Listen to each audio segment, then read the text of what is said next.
ओम श्री सिद्ध भैरवाय नमः. बघा, आपण काय म्हणतो शाळेमध्ये इतिहास, भूगोल. आता भूगोल म्हणजे काय, जगात पुढं काय पिकतं, जगात पुढं काय आहे, गणित, जमा खर्च हिशोब. आणि इतिहास, कोणा काय केलं. मग ज्यानं चांगलं केलं असेल त्याचे चांगले गुण आपल्याला घ्यायचे, वाईट केलं असेल ते वाईट गुण सोडून द्यायचे.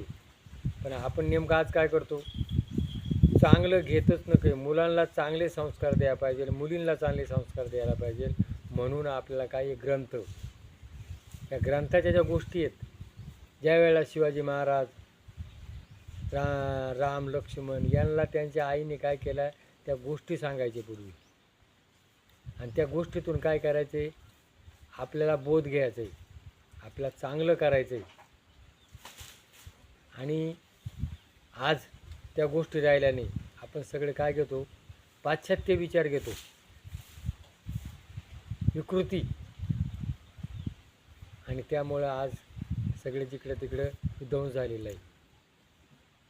म्हणून ही आपली जी भारतीय संस्कृती जी आहे, ही विचारधारा आहे, ही पुढच्या पिढीला घेण्याचा आदर्श आहे, मुलींकरता, मुलांकरता.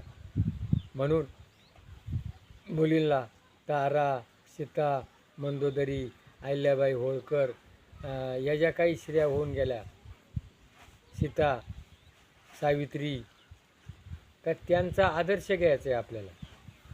पतिव्रता मुलं, शिवाजी, राम लक्ष्मण, संभाजी. आणि तसाच आपला कोणता ध्रुव बाळाची गोष्ट आपल्याला सांगतो. ध्रुव उत्तानपाद राजा होता, त्याला 2 बायका होत्या, सरुची आणि सुनीती. सुनीती म्हणजे चांगले विचार,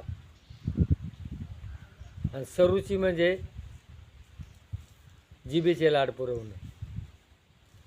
आज जिभेचे लाड जास्त झालेले, सुनीती राहिली नाही. सुनीतीला किंमत नाही, सरुचीला किंमत आहे. आणि मग सरुचीचा मुलगा ती आवडती होती. आज ही भागवतामध्ये सांगितलेलं आहे की ज्ञान आणि विज्ञान ही गोष्ट काय भागवतामध्ये.